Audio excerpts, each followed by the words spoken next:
কিন্তু বাবা, এই হরিনাম করলে গাড়ি বাড়ি হয় না, টাকা পয়সা হয় না, ব্যাংক ব্যালেন্স হয় না, ইউনিভার্সিটি ডিগ্রি বাড়ে না, মোস্তান হওয়া যায় না, তাহলে আমরা হরিনাম করবো কেন?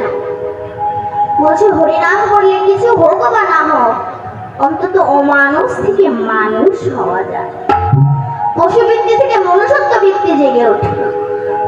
তবে কি আমরা মানুষ নই? না, আমরা মানুষ নই। মানুষের ক্লাসিফিকেশন আছে, শ্রেণী ভাগ আছে। মানুষ হচ্ছে তিন প্রকার। একটি হচ্ছে শুধু মানুষ, একটি হচ্ছে দেব মানুষ, আর একটা হচ্ছে মহা মানুষ। তাহলে একই মানুষ করে জন্মগ্রহণ করে মানুষের ভাগ হয়ে গেল।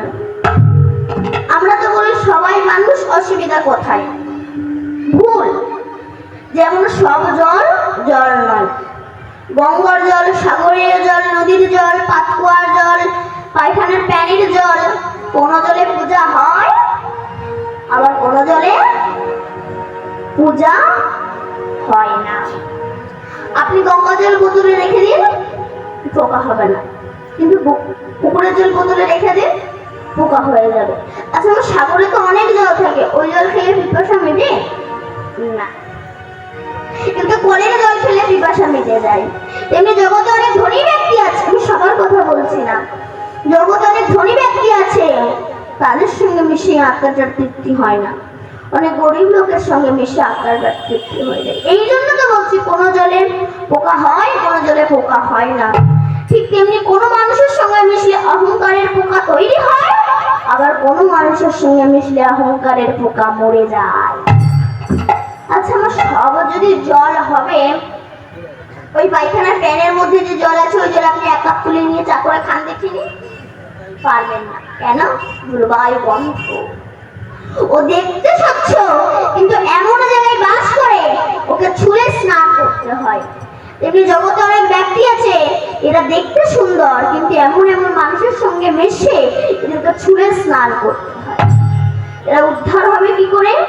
চেতদার পরমার্জনা সর্বমহাদাবাগ্রে নির্বাপনা শ্রেয় কৈরাব চন্দ্রিকা বিতরণ বিদ্যা বুদ্ধ জীবনাং আনন্দ বুদ্ধি বর্ধনাং প্রতিপদং পুণ্যামৃত সদান সর্ব আত্মা সমর্পণাং বিজয় শ্রীকৃষ্ণ চৈতন্য নিতাই গৌর হরি বল। হরিনাম করো, হরিনাম করলে তোমার চিত্তরূপ দর্পণ মার্জিত হয়ে যাবে। যখন চিত্তরূপ দর্পণ মার্জিত হয়ে যাবে, তখন ভগবান দেখতে আর বৃন্দাবনে যাওয়া লাগবে না, নিজের হৃদয় মন্দিরেই তুমি ভগবানকে দর্শন করতে পারবে। যদি প্রকৃত তোমার এই হৃদয় রূপ চিত্ত দর্পণটা পরিষ্কার হয়ে যায়, আমি কেন বৃন্দাবনে ছুটে বেড়াবো? আগে তুমি তোমাকে চেনো, আমি কে, কি আমার, কোথায় ছিলাম, কোথায় এলাম, কে এনেছে, কি নিয়ে যাবে, এগুলোই আমরা ভাবি না। কুসঙ্গ করতে করতে সৎসঙ্গই করা হলো না, আর ভবিষ্যতের চিন্তা তো আমাদের করাই হলো না। নিজের হৃদয় মন্দিরে তুমি ভগবানকে দেখতে পারবে যদি গুরু কৃপা হয়, কিন্তু হচ্ছে না কেন? না পশুবৃত্তি মানব জাতি করছে রে পালন, অজ্ঞানতার অহংকারে পরিপূর্ণ করে। পাপ পুণ্য ভালো মন্দ পশু বোঝে না, মানব জাতি জেনে বুঝে মেনে চলে না। ইউনিভার্সিটি ডিগ্রি এদের আছে কত শত, তবু এদের চলন বলন যেন মূর্খের মতো। বাদরের আদর বেশি হচ্ছে সারা দেশে, পিতা মাতার সেবা ছেড়ে কুকুর কিনে বসে। এমন কিছু মানুষ আছে বিশ্ব চরাচরে, হৃদয় ভরা নম্রতাদের ভদ্রবেশে করে। ভদ্রবেশে ঘুরলে দেশে মানুষ বলে না, মানুষ বলবে জাগবে যেদিন জ্ঞানের চেতনা। অসৎ ব্যক্তি অর্থ শক্তি যাচ্ছে কত বেড়ে, সৎ ব্যক্তি কাঙাল হয়ে রাস্তায় রাস্তায় ঘুরে। আমার গুরুদেব শ্রী রাধা বলে ঘোষে কয়, ওহে মানুষ, পশুর ধর্ম ছাড়ো, মানুষ যদি হতে চাও মানুষের সেবা করো। এখান থেকে আনুমানিক 150 বছর আগে বিবেকানন্দ তিনি গ্রাজুয়েশন পাশ করেছিলেন। তিনি তো মনে মনে ভাবতে পারতেন আমি লেখাপড়া শিখেছি, রামকৃষ্ণদেব মূর্খ, আমি ওনার কাছে যাব না। তবে ওনাকে বিএ পাস করেই বসে থাকতে হতো, গ্রাজুয়েশন কমপ্লিট করেই ওনাকে বসে থাকতে হতো। কিন্তু তিনি অহংকার মঞ্চে না বসে তিনি রামকৃষ্ণ পরমহংসদেবের সঙ্গ করেছিল বলে আজ তিনি সারা বিশ্বের কাছে স্মরণীয়, বরণীয়, পূজনীয়। বিবেকানন্দ রামকৃষ্ণদেবের আশীর্বাদ মাথায় নিয়ে শিকাগো শহরে গিয়ে বলেছিল, গর্বের সহিত বলছি আমি হিন্দু। সে দেশের ব্যক্তিরা বলেছিল একটা বিদেশি সন্ন্যাসী এসে আমাদের ধর্মকে অপমান করে যাবে। তখন তারা বললেন, আচ্ছা তুমি যে বলছো তোমাদের ধর্ম সবচেয়ে বড়, তা বলো তো পৃথিবীতে যত যত গ্রন্থ আছে কোন গ্রন্থ সবচেয়ে বড়? স্বামীজি বুঝে নিয়েছিলেন আমাদের ধর্মকে ছোট করার ষড়যন্ত্রকে জাল বিস্তারিত করা হচ্ছে। তাই তিনি বললেন, আমি মুখে বলতে পারবো না, টেবিলে সব গ্রন্থগুলো রেখে দাও, আমি দেখে বলে দিচ্ছি। সেদেশের ব্যক্তিগণ আমাদের ধর্মকে ছোট করার জন্য হিন্দু ধর্মের গীতাকে সবার নিচে দিয়ে তারপর সমস্ত গ্রন্থ রেখে দিলেন। স্বামীজি হেসে বলছে, বিচার তো আপনারা করেই রেখেছেন। কেন? বলে গীতা যদি নিচে থাকে গীতাই বড় হবে। কেন? বলে ভার যে সইতে পারে সেই তো বড় হয়। গীতা দাঁড়িয়ে আছে, তার উপরে আপনি আছেন। ভিত যদি শক্ত হয় বাড়ি ভালো থাকবে, ভিত যদি কাঁচা হয় বাড়ি ভালো থাকবে না। ভিত রূপে আমার গীতা দাঁড়িয়ে আছে, গীতার উপরে আপনি আছেন। গীতা আছে তাই আপনি আছে, গীতা না থাকলে আপনি থাকতে পারবেন না। হিন্দু ধর্মে গীতা আছে তাই আপনি আছেন। আর এই হিন্দু ধর্মে 5খানা রাস্তা আছে ভগবানকে পাওয়ার। এটা হচ্ছে শাক্ত ধর্ম, এটা হচ্ছে শৈব ধর্ম, এটা হচ্ছে সৌর ধর্ম, আর এটা হচ্ছে দানবত্র ধর্ম। শাক্ত মানে মা কালীকে ভজনা করা, মা কালীকে ভজন করা শাক্ত ধর্ম মানে। কিন্তু আগে দেখো মা কালীকা কার ভজনা করে, আগে দেখো মা কালিকার ভজনা করে। মা কালী কৃষ্ণের ভজনা করে। আমরা মায়ের কাছে পূজা করে বলি, মা ধনং দেহি, যশং দেহি, পুত্রং দেহি, পুত্নীং দেহি, বিদ্যাং দেহি, বুদ্ধিং দেহি। কি করে দেবে? ভারী একটা কাপড় জোটে না। তত্ত্ব কি বলছে?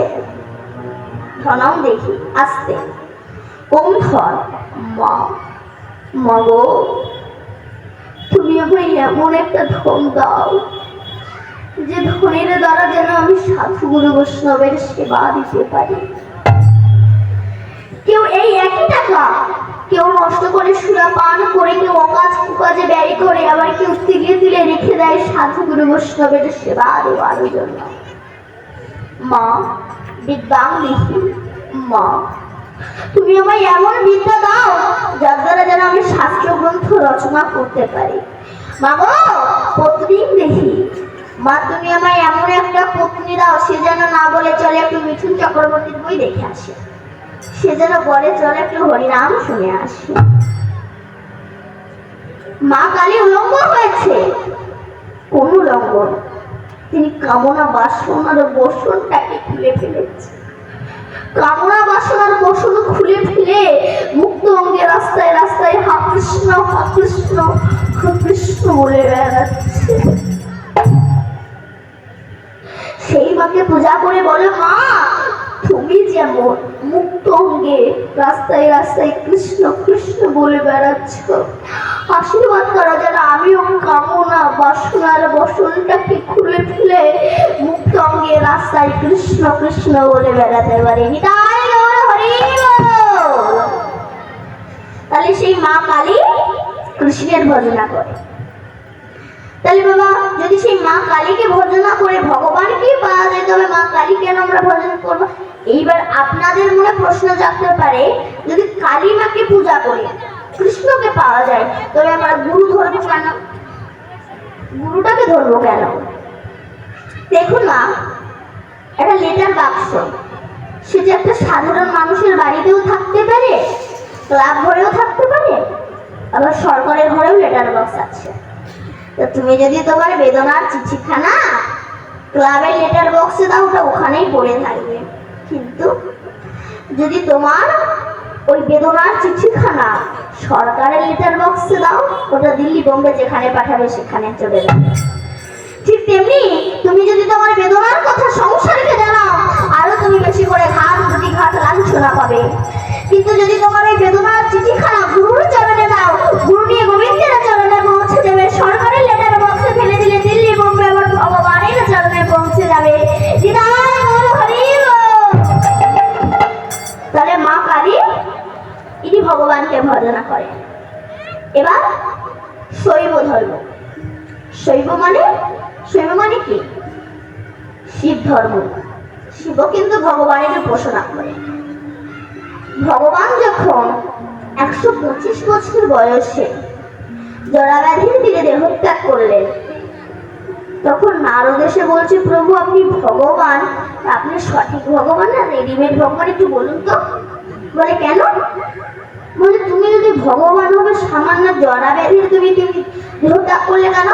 তুমি তো ফু দিয়ে উড়িয়ে দিতে পারতে। তখন ভগবান বলছেন নারদ, আমি পূর্বজন্মে একটা অপরাধ করেছিলাম। আমি বালিকে নৃশংসভাবে হত্যা করেছিলাম, কারণ বালিকে আশীর্বাদ দেওয়া ছিল তোমার মুখোমুখি দাঁড়িয়ে যে যুদ্ধ করবে তার অর্ধেক শক্তি তোমার হয়ে যাবে। তাই আমি পেছন দিক থেকে গাছের আড়াল থেকে বালিকে নৃশংসভাবে হত্যা করেছিলাম। তাই বালির পুত্র অঙ্গদ পিতৃ হত্যার প্রতিশোধের জন্য আমাকে এসে বলেছিল, প্রভু যেমন আপনি আমার পিতাকে নৃশংসভাবে হত্যা করেছেন, কথা দিন যেন আমার হাতে আপনার মৃত্যু হয়। ভগবান বলেছিলেন, এ যুগে হবে না, আগত দাপুর যুগে কৃষ্ণ অবতারে তুমি হবে জরাব্যাধ, আর তোমার হাতেই আমি দেহত্যাগ করব। তাই আর জরাব্যাধের তীরে আমার ভগবান দেহত্যাগ করেছেন। নারদ বলছে, প্রভু আপনি কি কোনো অপরাধ করেছেন? বলে আমি করিনি, আমার বংশ করেছে। কোনদিন একদিন রাস্তা দিয়ে মুনি ঋষিরা যাচ্ছিলেন, দুর্বাসা ঋষি যাচ্ছিলেন, আর রাস্তায় কৃষ্ণ সব ছেলেরা খেলা করছিল। তখন কৃষ্ণের একটা ছেলে আর একটা ছেলেকে ডেকে বলছে, এই তুই তো মেয়েদের মতো দেখতে, ওকে ভালো করে মেয়েদের মতো সাজিয়ে সিঁদুর টিঁদুর পরিয়ে দিয়ে মেয়েদের মতো সাজিয়ে পেটের ভিতর কিছু ন্যাকড়া চোকড়া ঢুকিয়ে দিয়ে দুর্বাসা ঋষির সামনে এসে বলছি, এটা আমাদের ভগ্নী, বলুন এর পেটে কি সন্তান আছে, ছেলে না মেয়ে? দুর্বাসা ঋষি তিনি তো সবই জানেন, বলে সরে যা, কিছুতেই সরে না। না তুমি বলে দাও। বলে তোর পেটে যা আছে তাদের বংশ ধ্বংস হয়। খুলে দেখি যে ওটা একটা মুষলে পরিণত হয়েছে। দাদু উগ্রসেনের কাছে ছুটে গিয়েছে, দাদু আমরা মুনি ঋষিদের সঙ্গে ইয়ার্কি মারতে গিয়ে এই মুষল, এই ন্যাকড়া চোকড়া মুষল হয়ে গিয়েছে, কি করব? সরে বোন হাস, দুর্বাসার কথা, যা দেখিয়ে পাথরে ঘষে দে। ঘষেছিল, কিসের সৃষ্টি হয়েছিল বলুন? নল খাগড়া সৃষ্টি হয়েছিল। কি বললাম বলুন? নল খাগড়া। আর বাকি যে অংশটা আর তো ধরতে পারছে না, সেটাকে প্রভাসের তীরে ছুঁড়ে ফেলে দিয়েছিল। আর একটা বল মাছ ওই মুষলটাকে গিলে নিয়েছিল। আর একটা জেলে ওই মাছটাকে বাড়িতে ধরে এনে যখন তার পেটটা চিরল, ওই মুষলটা পেল। আর ওই মুষলটা যেই না রাস্তায় ফেলে দিল, জরাব্যাধ ওই মুষলটাকে পেয়ে তীরের যে ফলক, ফলক বলতে তীরের সামনে যে ত্রিকোণার মতো ধারালো যে অস্ত্রটা থাকে, তৈরি করে সোজা চলে এলেন প্রভাসের তীরে। সেখানে আমার ভগবানের নিম গাছের ডালে বসে তারা চরণ দোলাচ্ছিলেন। ভগবানের চরণ দুটো লাল টুক টুক টুক করছিল। জরাব্যাধ পাখির ঠোঁট মনে করে তীরে বেড়েছে, আর সেই তীরে আমার ভগবান দেহত্যাগ করেছে।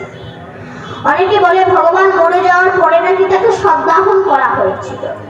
ভুল, তিনি অব্যয়, অক্ষয়, অবিনেশ্বরী, জন্মায়ও না মরেও না, প্রয়োজনে আসি আর যাই কেন।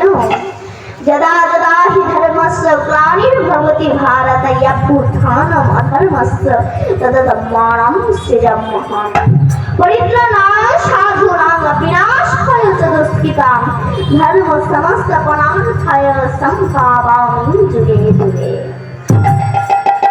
সাধুদের পরিত্রাণ দেওয়ার জন্যে, ভক্তদের উদ্ধার করার জন্যে, অভক্তদের বিনাশ করার জন্যে তিনি যুগে যুগে আসে এবং যান। কৃষ্ণ তো 125 বছর বয়সে যখন জরা ব্যাধির তীরে দেহত্যাগ করলে, কিন্তু রাধা গেল কোথায়? যখন কৃষ্ণ 125 বছর বয়সে জরা ব্যাধির তীরে দেহত্যাগ করলে, সে সময় স্বর্গ থেকে স্বর্ণ রথ এলো। ওই রথে যখন আমার কৃষ্ণ উঠল, তখন রাধা অষ্টসখীকে নিজের দেহের মধ্যে নিয়ে কৃষ্ণের দেহে বিলীন হয়ে গেল। এক দেহ ধরে গোলক বৈকুণ্ঠে চলে গেল। যখন চলে গেলে কৃষ্ণ, তখন ধর্ম শূন্য পৃথিবী। যে দেশে কৃষ্ণ নয়, সে দেশে ধর্ম থাকতে পারে না। এমনি যে দেহে কৃষ্ণ নয়, সে দেহ কখনো ধর্ম থাকতে পারে না। ধর্ম, ধর্ম শব্দের অর্থ হচ্ছে ধারণ করে রাখা। যার হৃদয়ে কৃষ্ণ প্রেম নেই, সে প্রকৃত ধর্ম করতে জানে না। তো নারদ ঋষি মনে মনে ভাবলেন, এই কৃষ্ণ শূন্য পৃথিবী অর্থাৎ ধর্ম শূন্য পৃথিবী আমি একটু পর্যটন করে আসি। উনি সারা পৃথিবী পর্যটন করে শেষে এসে দাঁড়ালেন বৃন্দাবনে, যমুনা করে নিতে। সেখানে যখন এসে দাঁড়ালেন, দেখলেন এক অপরূপ সুন্দরী নারী ধুলায় গড়াগড়ি দিয়ে কাঁদছে, আর দুই পাশে দুই বৃদ্ধ জীর্ণ শূন্য অবস্থায় পড়ে আছে। নারদ বলল, মা তুমি কে? তখন সে অপরূপ সুন্দরী নারী বলছে, আপনি আমাকে চিনতে পারছেন না? আপনি ত্রিকাল যোগী দর্শী। কৃষ্ণ চলে যাওয়ার পরে কলির কি অবস্থা হয়েছে, কলি কিভাবে প্রবেশ করেছে? আপনি তো ত্রিকাল যোগী দর্শী, ত্রিকাল যোগী সাধক, চিনতে পারছেন না আমায়? বলে, না তো। বলে, আমি হলাম ভক্তি মহারানী। যে দেশে কৃষ্ণ নাই, সে দেশে ভক্তি থাকতে পারে না। আজকাল বাবা মাকে প্রণাম করে না, কিন্তু শ্বশুর শাশুড়িকে প্রণাম করে। শ্বশুর শাশুড়িকে প্রণাম না করলে বউয়ের কাছে ঝাঁটা খেতে হবে। শ্বশুর শাশুড়িকে প্রণাম করে, বাবা মাকে প্রণাম করে না। রাস্তায় যেতে যেতে কোনো সিগারেট খেতে খেতে একে ভক্তি বলা হয় না। ভক্তি আর জগতে নাই। আর দুই পাশে যে দুটো বৃদ্ধ, ভক্তি মহারানী বললেন, ও দুটো আমারই ছেলে, জ্ঞান আর বৈরাগ্য। জ্ঞানের কোনো সম্মান নাই। আপনি কোন ইয়ং ছেলেকে জ্ঞান দিতে যাবে, বলে আপনার জ্ঞানের কোনো দরকার নেই, আমার যথেষ্ট জ্ঞান আছে, আমি পড়াশোনা জানি। তুমি পড়াশোনা শিখেছো বললো বটে, কিন্তু জ্ঞানের কোনো অভাব। এখন বাবার কাছে টাকা পায়, বাবা ছেলে বসে আছে। এখন টাকার মালিক তাগাদা করতে আসছে।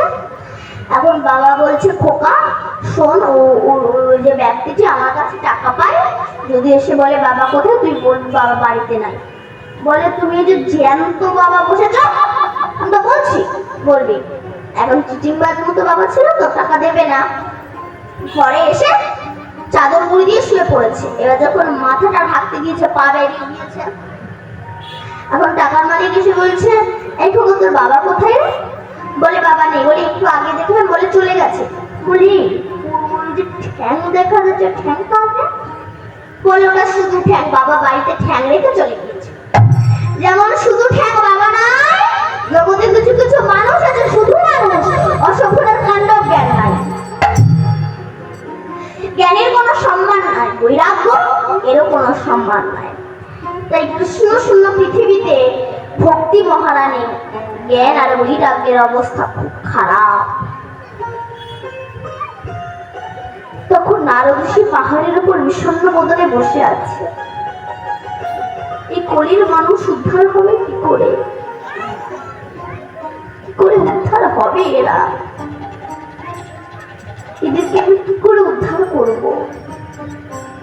এমন সময় ব্রহ্মার প্রথম পুত্র চতুষ্পদ সনক সনাতন আদি এসেছিলেন। নারদ, জ্যেষ্ঠ ভ্রাতা, বলুন কি হয়েছে? তুমি বিষণ্ণ বদনে বসে আছো কেন?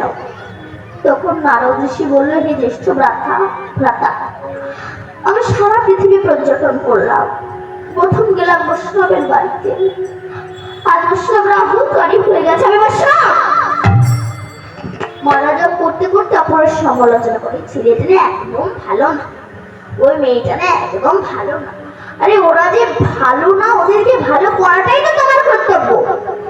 কোন আমিষভোজী ব্যক্তি যদি বাড়িতে আসে এত উঁচু থেকে তরকারটা দেয় যে সেই তরকারটা তার গায়ে ছিটকে জামাটা নষ্ট হয়ে যায়। ওসব ভণ্ডামের দরকার কি আছে? শেষে এসে আমি যমুনা কুলি নিতে এলাম। ওখানে ভক্তি মহারানী জ্ঞান আর বৈরাগ্যের অবস্থা দেখে আমি ভাবছি, এই কলির মানুষকে উদ্ধার করবো কি করে। তখন চতুর্শদ বললেন, তুমি শ্রীমৎ ভাগবত গ্রন্থ রচনা করো। তখন তো ভাগবত সৃষ্টি হয়নি, মহিষী পরাশরের পুত্র কৃষ্ণদ্বৈপায়ন বেদব্যাস নামটা হয়েছিল কেন না, তার কৃষ্ণের মতো অঙ্গকান্তি ছিল বলে নামটা হয়েছে কৃষ্ণ। দ্বীপে জন্মগ্রহণ করেছে বলে নাম হয়েছে দ্বৈপায়ন। আর বেদকে চারখানা ভাগে বিভক্ত করেছে বলে নাম হয়েছে কৃষ্ণ দ্বৈপায়ন বেদব্যাস। সেই কৃষ্ণ দ্বৈপায়ন বেদব্যাস সমস্ত শাস্ত্রগ্রন্থ রচনা করে মনে মনে ভাবছি, আমার সমস্ত শাস্ত্রগ্রন্থ রচনা করা হয়ে গিয়েছে, এবার আমি একটু সাধনায় যাব। স্নান করতে গিয়েছে। নারদ ঋষি মনে মনে ভাবলেন, বেদব্যাস যদি চলে যায় ভাগবত রচনা করবে কে? এই যে নদীতে বেদব্যাস স্নান করছে সেই নদীতে নারদ ঋষি একটা ছোট্ট চড়ুই পাখির রূপ ধারণ করে একবার করে ডুব দেয়, ডাঙায় এসে জলটাকে ছেড়ে দেয়। বেদব্যাস স্নান করতে করতে বলছে, আচ্ছা পাখি, তুমি বারবার এমন করছো কেন? তুমি একবার ডুব দিচ্ছ, একবার ডাঙায় এসে জলটাকে ছেড়ে দিচ্ছ। তখন পাখিটি বলছে, জানো বেদব্যাস, আমি প্রতিজ্ঞা করেছি এই ভীষণ বড় নদীটাকে আমার গায়ে যতটুকু করে জল ওঠে আমি ডাঙায় ফেলে ফেলে এই ভীষণ বড় নদীটাকে আমি ছেঁচে ফেলবো। বেদব্যাস হাসছে, আরে তুই শুধু এক জনম কেন, তুই যদি কোটি কোটি জনম পক্ষীকুলে জনম নিয়ে এমন করতে থাকিস কোনোদিনও পারবি না। পাখিটা ছোট হলে কি হবে, রাগ হচ্ছে। বলে বেদব্যাস, ঠিক আছে আমি মানলাম, আমি পারবো না আমি এই নদীটাকে ছেঁচতে। কিন্তু বেদব্যাস, তুমি কি করে ভাবলে? অনন্ত কৃষ্ণের নাম, অনন্ত মহিমা তুমি কি করে ভাবলে? সেই নাম তুমি শেষ করে ফেলেছ। বেদব্যাসের চৈতন্য হলো। গৃহে ফিরে এলে এমন সময় নারদ ঋষি এসেছেন। জয় হোক বেদব্যাসের, জয় হোক। কি ব্যাপার বেদব্যাস, তুমি এমন বিষণ্ণ বদনে বসে আছো কেন? তখন বেদব্যাস বলছে, গুরুদেব, আমি কত শাস্ত্র গ্রন্থ রচনা করলাম, কিন্তু আমি তো মানুষের মনে শান্তি দিতে পারলাম না। কেন? তখন নারদ ঋষি বলছে, বেদব্যাস, ধরো তুমি একটা খুব সুন্দর নৌকা তৈরি করেছো, নৌকাটা খুব সুন্দর করে সাজিয়েছো, খুব সুন্দর করে রং করেছো, কিন্তু নৌকাটিতে একটা বস্তু দাওনি। কি দাওনি? হাল দাওনি। নৌকার অবস্থাটা কি হবে বেদব্যাস? তুমি যদি যাত্রী পার করো, নৌকা হাওয়ায় একবার এদিকে যাবে একবার ওদিকে যাবে, তুমি ধরে রাখতে পারবে না বেদব্যাস। তুমি শাস্ত্রগ্রন্থ রচনা করেছো বটে, কিন্তু ভালোবাসার দ্বারা কোন শাস্ত্রগ্রন্থ রচনা করতে পারো না। তুমি শ্রীমদ ভাগবত গ্রন্থ রচনা করো, বড় ভালোবাসার গ্রন্থ, এই গ্রন্থ তুমি রচনা করো। তখন বেদব্যাস ভাগবত বলে গিয়েছিল, আর আমার এই মা দুর্গার পুত্র গণেশ লিখে গিয়েছিল, ভাগবতের সৃষ্টি হয়েছিল। কিন্তু এই ভাগবত দান করবে কার কাছে? ভাগবত দান করবে কার কাছে? সুখদেবের কাছে। কিন্তু সুখদেবের তো তখনও জন্ম হয়নি, সুখদেবের জন্ম স্টার্টিং একদিন নারদ দুর্গার কাছে গিয়েছে, মামি ও মামি। দুর্গা বলে, কি হয়েছে রে নারদ? বলে, মামি মামা তোমাকে ভালোবাসে। বলে, হ্যাঁ ভালোবাসে। বলে, কতটা ভালোবাসে, ডিজাইনটা কি, একটু ক্লিয়ারফুল করে ক্লিয়ার মাইন্ডে বলো তো। এখন কোনো মামি গিয়ে বলতে পারে তোর মামা আমায়, বলতে পারে? বলে, না না খুব ভালোবাসে। দুর্গা নারদ বলে, না মামি মামা তোমাকে একটুও ভালোবাসে না। বলে, কেন? বলে, যদি ভালোবাসতো তবে শ্মশানের 5টা মাথার উপর বসে ধ্যান করে 5টা মাথা কাট। দুর্গা বলল, তো জানি না। বলে, ওইটাই তো ব্যাপার, দেখুন কি করে গুল মারছে। ওই 5টা মাথা কাটলে? বলে, না না বাবা আমি বলবো না, সংসারে অশান্তি লাগে। বাধাতেই কিন্তু গেছে, অশান্তি লাগে। বলে, না না তুই বল না। বলে, শোনো মামি, মামা তোমাকে বিয়ে করার আগে 5টা মেয়েকে ভালোবাসতো, তারা মরে গেছে। তাই বাবু মনের দুঃখে তাদের মাথার উপর বসে ধ্যান করে, তুমি এমন দেখতে ছিলে, তুমি এমন দেখতে ছিলে। এই কথা যদি কোনো বউ শুনে, সেটা স্বামীর পোস্টমার্টম না করে ছাড়ে। আর এ কথা শুনে মাকে মুখ না থাকলেও চুলকাবে না। জানো আমি কথা দেখাচ্ছি। সেই সময় নারদ শ্মশানের ওপর দিয়ে যাচ্ছে, শিবের সঙ্গে দেখা হয়েছে। বলছে, মামা ও মামা মামি তোমাকে এক্ষুনি বাড়ি যেতে বলেছে। বলে, এখন তো বাড়ি যাওয়ার কথা না, তুই কি কোনো ভুল মেরে এলি? বলে, তা জানি না, তাড়াতাড়ি যাও। যেই না শিব গিয়েছে, একেবারে দুর্বল হয়ে গেছে। দেখবেন পরিষ্কার মেয়েরা যদি একটু রেগে যায় না, বেগুন পোড়ার মতো দেখতে লাগে। শিব বলছে, দুর্গা ও দুর্গা আর তোমরা দুঃখ করতে হবে না, আগে বলো শাশুড়ির 5টা মাথার উপর বসে থাকলে 5টা মাথা কাট। তখন শিব বলছে, তাহলে এই ডোজ মেরে গেছে? বলে, তা জানি না, আগে বলো 5টা মাথা কাট। আরে বাবা দুর্গা রাগ করছো কেন? শোনো, তুমি যতবার পৃথিবীতে জন্মগ্রহণ করেছ আমি তোমাকে স্ত্রী রূপে পেয়েছি, আর যতবার তুমি মারা গেছো আমি তোমার এই মাথাগুলোকে নিয়ে ধ্যান করেছি। দুর্গা বলল, তা ভালো, আমি এতবার বললাম তুমি আবার মরনি না। কেন? তত্ত্বজ্ঞ ব্যক্তির মৃত্যু হয়, তত্ত্বজ্ঞ ব্যক্তির মৃত্যু হয় না। ব্রহ্ম সূত্র যে ধারণ করে রাখতে পারে না, শ্রীসত্তা যে ধারণ করে রাখতে পারে না, সে প্রকৃত বৈষ্ণবী না। তখন দুর্গা বলল, তাহলে যে তত্ত্ব কথা শুনে মরণ হয় না, সেই তত্ত্ব তুমি আমাকে একটু বলো। তখন শিব বললেন, শোনো দুর্গা, নারীকে যারা ভোগ্য বস্তু রূপে গ্রহণ করে তারা কখনোই বৈষ্ণব হতে পারে না। নারীকে যারা ভজনীয় রূপে গ্রহণ করে তারাই প্রকৃত বৈষ্ণব। যেভাবে দেখেছিলেন চৈতন্য মহাপ্রভু, যেভাবে দেখেছিলেন জয়দেব কবি, যেভাবে দেখেছিলেন চণ্ডীদাস, এমন ভাবে দেখো। কারণ নারীর সৃজন অতিশয় কঠিন, কেবা বুঝিবে তাই, বুঝিতে অবধি নারী বিধি বিষ অমৃত একই ভাণ্ডে রয়। নারীর বক্ষ সঞ্চিত শোভা দর্শন করে সেই নারীর স্বামী মৃত্যুর পথে ধাবিত হয়, আর সেই বক্ষ সঞ্চিত সুধা ধারা গ্রহণ করে সেই নারীর গর্ভের সন্তান জীবন ধারণ করে। তবে একই বস্তুতে ঠিক কেউ নরকে যাচ্ছে, কেউ জীবন ধারণ করছে। এই নারীর সৃজন অতিশয় কঠিন, কেবা বুঝিবে তাই, বুঝিতে অবধি নারী বিধি বিষ অমৃত একই ভাণ্ডে রয়। যেমন দীপিকা উজরে অধিকা, ভিতরে অনল শিখা, পতঙ্গ দেখিয়া পড়িয়া ঘুরিয়া পুরিয়া মরে পাখা। দেবতী ঘুরিয়া জগৎ পুরিয়া পাক অনলে পুরি মরে, কিন্তু রসঙ্গ যে জন সে করায় পান বিষ ছাড়ি অমৃতে দেন। হাউস চক্রবাক মৃণলে দুগ্ধ সদা খায়, দেবতী নইলে কোথা প্রমোদিলে দ্বিজ চণ্ডী দাসী থাক। এই তত্ত্ব কথা শুনতে শুনতে ঘুমিয়ে পড়ছে। এখন মেয়েদের তো একটু ঘুমের ভাগ বেশি, ভাগবত শুনতে এসে সামনে 1 হাত করে জায়গা দিচ্ছে। কেন বলুন তো? ঠ্যাঙের ভবিষ্যৎ। তবে মা আমি আপনাদের কথা বলছি না, আপনারা খুব ভালো। শিব চোখ খুলে দেখলেন যে দুর্গা ঘুমিয়ে পড়েছে, আর ওই বেল গাছে বসেছিল একটা সুখ পাখি। ওই সুখ পাখিটা গর্ভবতী ছিল। হঠাৎ ডিমটা প্রসব হয়ে একটা ছোট্ট সুখ পাখি হয়ে শিবের মুখে সমস্ত তত্ত্ব কথা আস্বাদন করেছে। তা শিব বলে দিয়েছিল, আমি যখন তত্ত্ব কথা বলবো তুমি হুম করবে। তা দুর্গা তো ঘুমিয়ে পড়েছে, আর ওই ছোট্ট সুখ পাখিটা হুম করছে।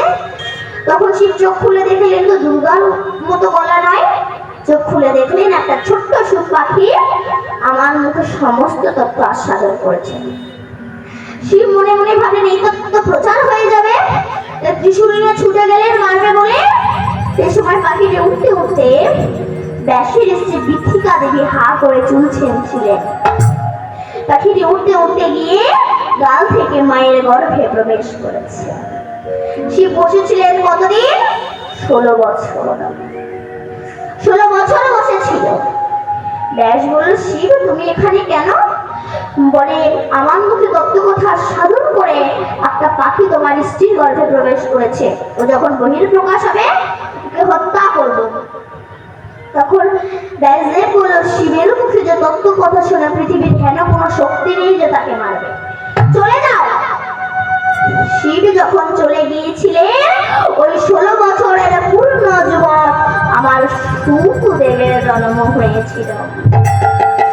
সেই সময় শুকদেবের হাতে সমস্ত ভাগবত তুলে দিয়ে বলেছিল, যাও কলির মানুষকে উদ্ধার করো, চলে যাও এই মিশরণে, সেখানে রাজা পরীক্ষিত